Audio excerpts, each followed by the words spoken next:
Hey guys! Before this week's episode, the Xbox Dive would like to bring your attention to a special cause. Fellow diver Joseph Moran over at Poly Games is going to be hosting a special event August 11th through the 13th called Gaming Against Cancer. All proceeds will be going to St. Jude's Children's Hospital to help children win their battle against cancer. To learn more, let's hear from Joseph. Hello everybody, welcome to Poly Games. I'm your host Joseph. Today I am so proud to present in the honor and memory of my late grandfather, Gaming Against Cancer. It is here where we as gamers fight cancer the only way we know how, which is we game against it. On August 11th through the 13th, I will be running a charity drive on Twitch with this GoFundMe in mind, where we can donate to the St. Jude's Children's Hospital for August 11th through the 13th. We're going to be running this charity in honor of my grandpa, and all that those donations go to St. Jude's Children's Research Hospital. So please come along with me on the journey, August 11th through the 13th, twitch.com/poly_games. That is where we're going to come together as a community, have fun, stream games like Splatoon 2, like Overwatch, maybe even some PlayerUnknown Battlegrounds, and have fun as a community, but most of all, donate to kids in need. We hope you guys can spread the word about this awesome event. And with that, on with the show.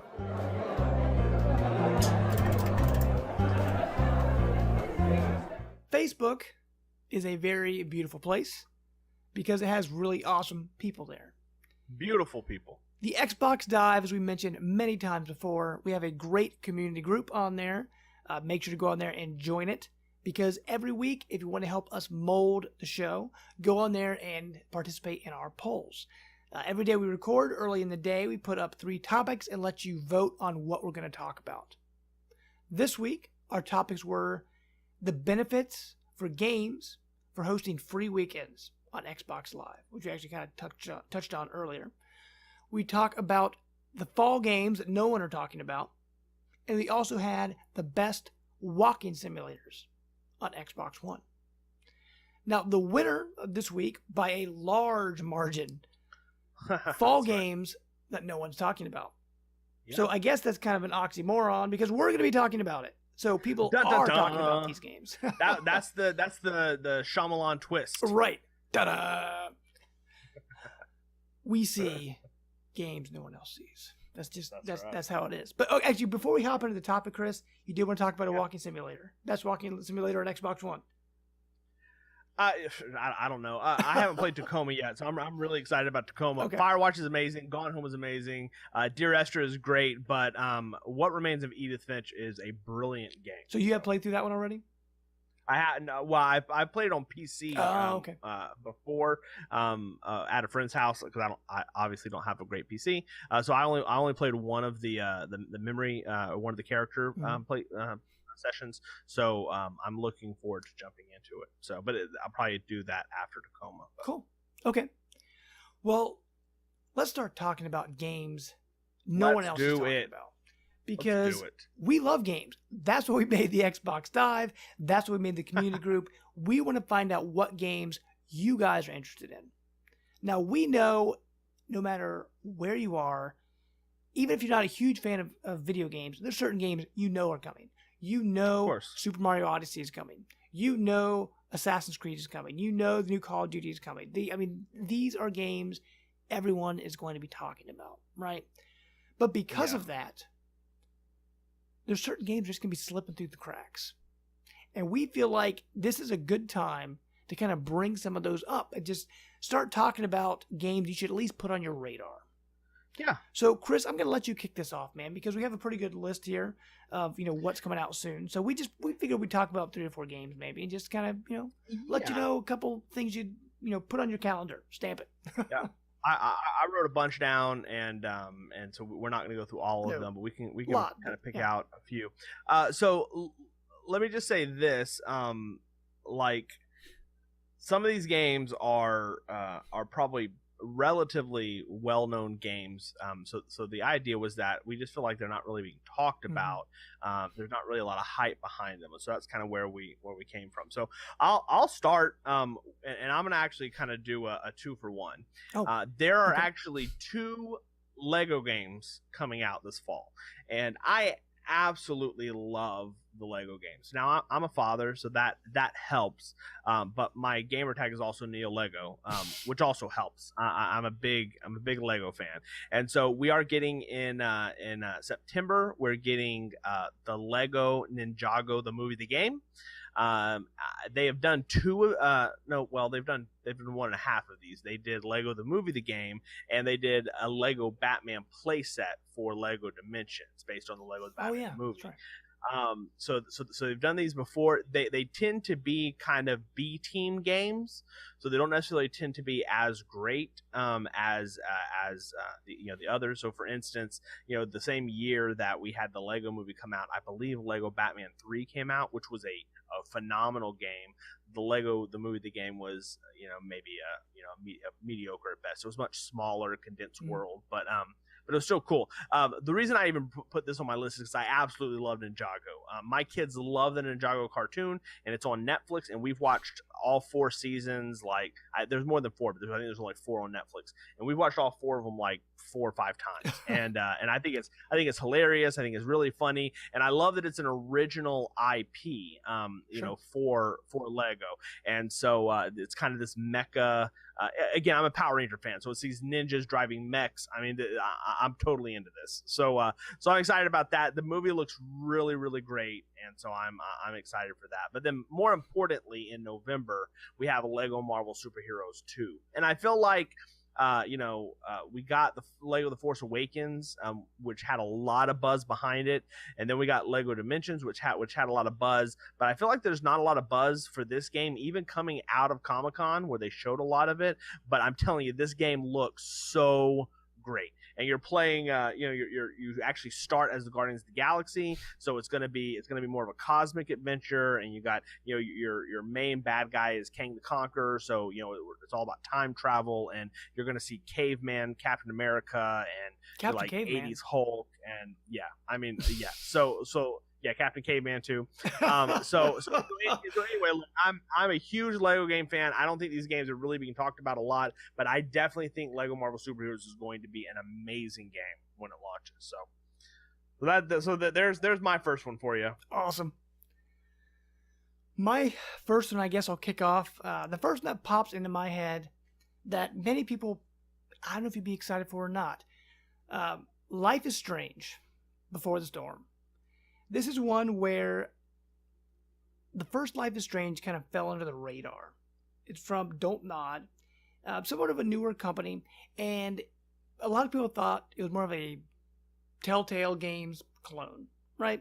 It's episodic, telling a story, make choices. It affects, the next episodes. So in a way, it does really follow the Telltale formula. But once you get into it, it's a really good game. The story, while some of the dialogue is pretty bad, because these are like older French guys trying to write like American high school girls, so some of it isn't really that great. Yeah. But the actual story itself was really good. You play as this girl with powers who can rewind time, which is great. And, you hang out with your best friend Chloe, who is looking for her friend, Rachel Amber, who disappeared. Yeah. And not to spoil anything, but the way Life is Strange ends, it's rumored, they haven't officially announced it yet, that Life is Strange Season 2 is coming. So that's going to be great. I'm not really sure how they're going to do that. But this is a prequel. This is about Chloe, the main antagonist friend, right? So you're following her and her friend Rachel before she disappears. So it's kind of like their relationship. And if it's anything like the first game, it's going to be really good. Because that first season of Life is Strange, the cliffhangers on that, I was like, oh my gosh. Because that one, I was reviewing, and I was doing every episode for Sight. And, dude, it was crazy because there would be like a month or a month and a half between episodes. And you're like, oh my gosh. Imagine watching one of your favorite shows, and it ends on a cliffhanger, and it happens all the time, like when a season ends, right? But instead of a season ending, it's every single episode. So I'm interested to see what they're going to do, because there's some changes, right? The person who does Chloe, the voice actress, is not the same due to the whole voice actor strike that happened. So I hate when they do they that. did bring in the old voice actor to kind of give tips, so I'm not sure how well that's going to pan out. Also, time mechanic is gone, right? Because you're not playing as the main girl in Life is Strange. The first one, you're playing as her friend Chloe. So I'm not sure. It's just going to be a story. So I'm not really sure where this is going to go. Because every other game you play, like Walking Dead, right? Zombies are in it. Or Borderlands, it's comedy. You're on a planet. Back to the Future, you're traveling through time. This is the first game I could think of where there's no real hook to it. The hook is the relationship between these characters. Yeah.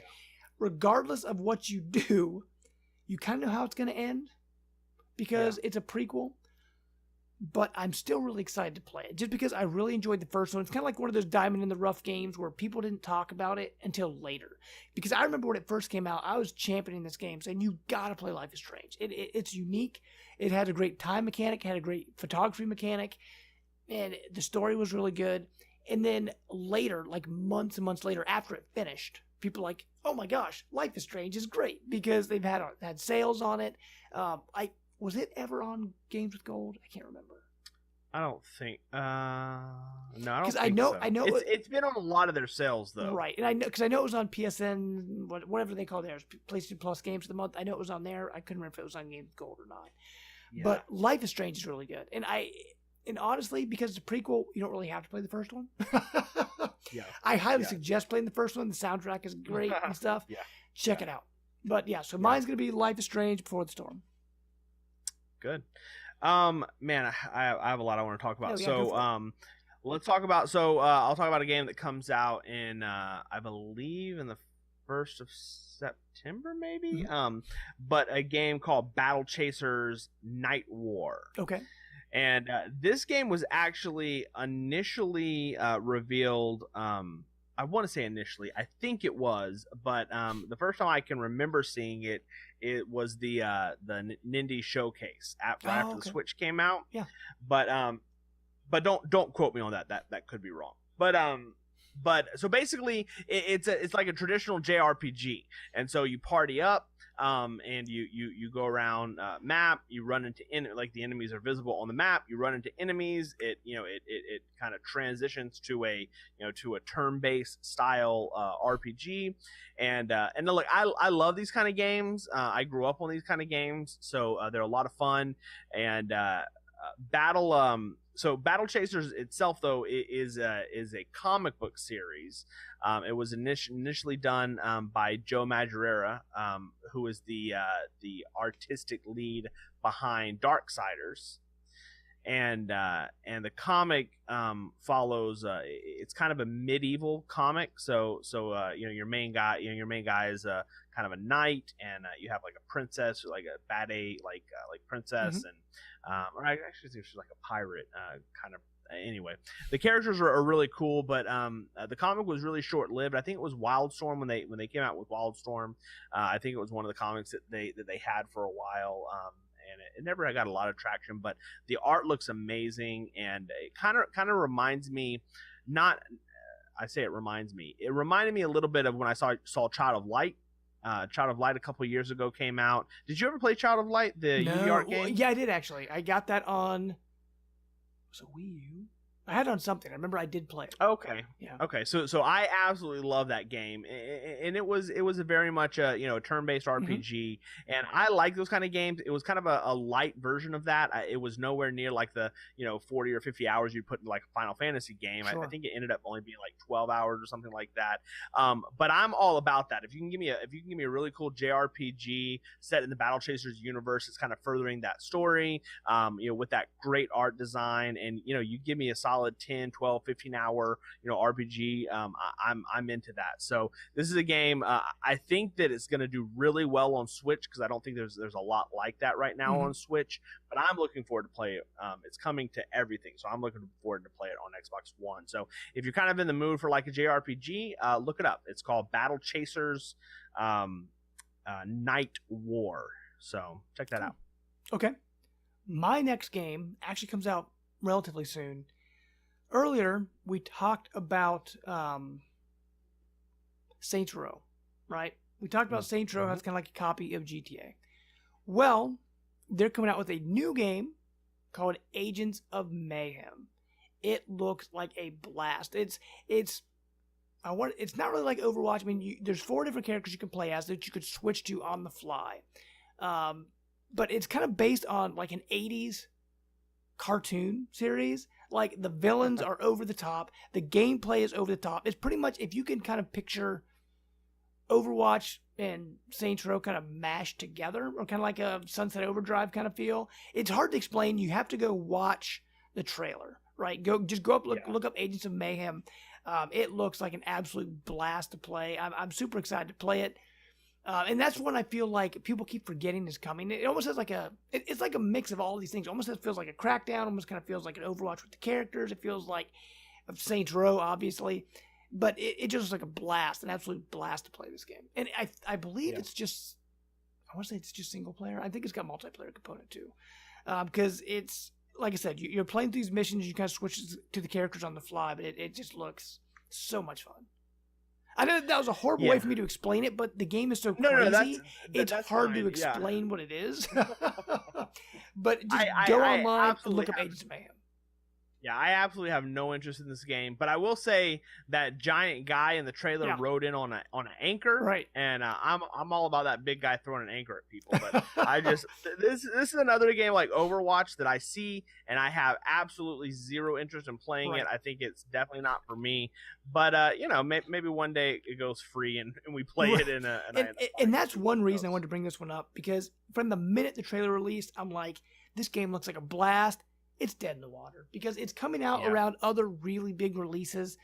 So I just wanted to shed some light on it. It's going to be great. But okay, man, let's hit one more. One more. Okay, so my last one is a game called A Hat in Time. Oh, yeah. Looks good. So A Hat in Time was initially, it was a Kickstarter game, and they made a ton of money. I think that their initial goal was like 30,000, and I think they ended up with like over 200,000.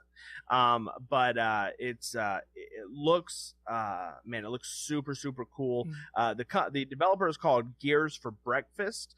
So if you want to look up either Gears for Breakfast or A Hat in Time, but this is basically a 3D platform, and we're starting to see kind of a little bit of a resurgence. You see these people that have grown up playing Banjo-Kazooie and Mario, and now they're in the game making business, and that's what they want to make of the games that they like. And Ukulele was a direct byproduct of that, and Ukulele was hit or miss. I know you played it a little bit, and it had some fans and definitely had some complaints. I know Jacob Rush is still waiting for it.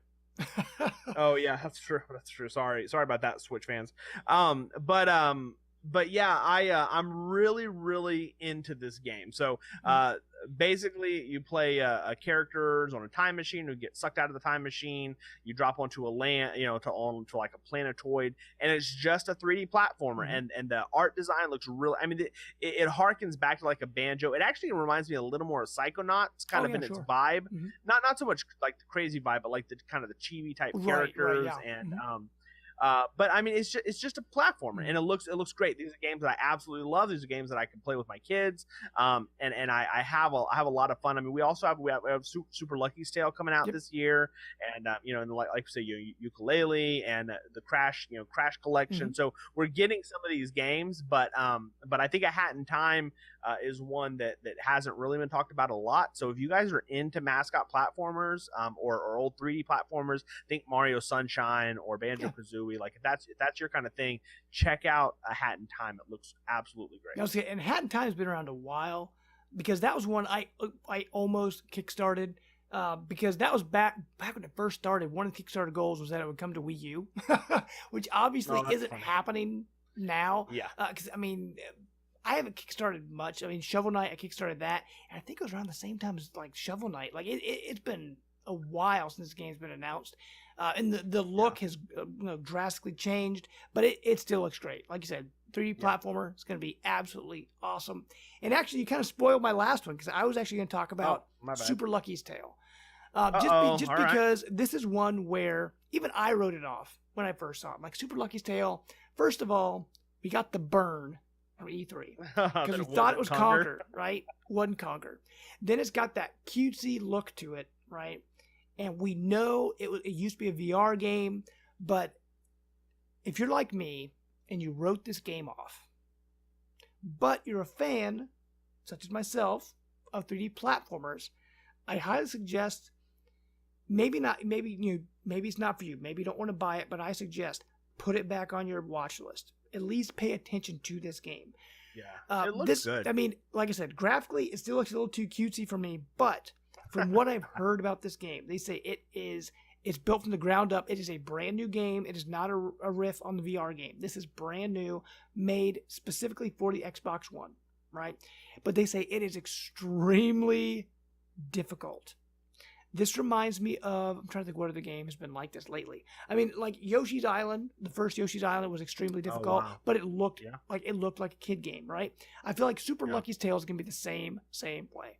It looks extremely easy. It looks cute and fluffy and wonderful, but I think this is going to be a game that's going to surprise people. This is going to be one where it's probably not going to get a lot of sales just because even though there's a resurgence, 3D platformers still don't sell that well. They're my favorite genre by far, but they just don't sell well. Yeah. But there's a lot of really bad platformers out there, and I've played them. They are awful. But if what I hear is true from other developers out there and other people with hands-on time, Super Lucky's Tale is definitely one to keep on your radar. So that's the last one. Yeah. It looks good, and the fact that it's coming exclusive to Xbox One is exclusive. Like this version is exclusive to Xbox One, and if you are picking up an Xbox One X, I know it sounds stupid, but this is going to take full advantage of 4K. And 4K? Look, if 4K, and if anything, if you can imagine like a Pixar movie and just how just crisp that looks, like that's what this game's going to look like in 4K. Again, we think of 4K and we think of games, like Anthem or Call of Duty or something like that. But like you can still have a game like Super Lucky's Tale that is super polished and super detailed, and it's gonna be cool. I mean, if you're picking up an Xbox One X, it definitely should be something you don't just overlook. Absolutely. And so, guys, what games did we miss? Because there are a lot of games we didn't talk about. One thing I'm thinking off of the top of my mind, was it Public Battle Underground? PUBG. Yeah, but that's one we could talk about forever. I mean, that's but one game. Everybody's talking about PUBG. True. I will throw out Absolver. If you guys haven't, if you don't know what Absolver is, go look up Absolver. It looks great. Cool. But so we're just two guys with this little rinky-dink Xbox show. We only get about 10 minutes per topic, so we missed a lot of games. So let us know, guys. What games are you excited for that no one's talking about? If you're watching this on Mixer, Eddie, talk to you, man. Everybody else in the chat, make sure to hit us up on there. Let us know what games are you looking forward to. If you're watching this on YouTube, make sure to subscribe. Also, let us know in the comments down below. As we mentioned before, we always read these comments. We always check it out. We want to know what you guys are talking about. We try to respond to all of them and also mention them in our show. And lastly, don't forget to check out our Facebook community group. That's where all the conversation goes down. That is also where we pick these topics every week.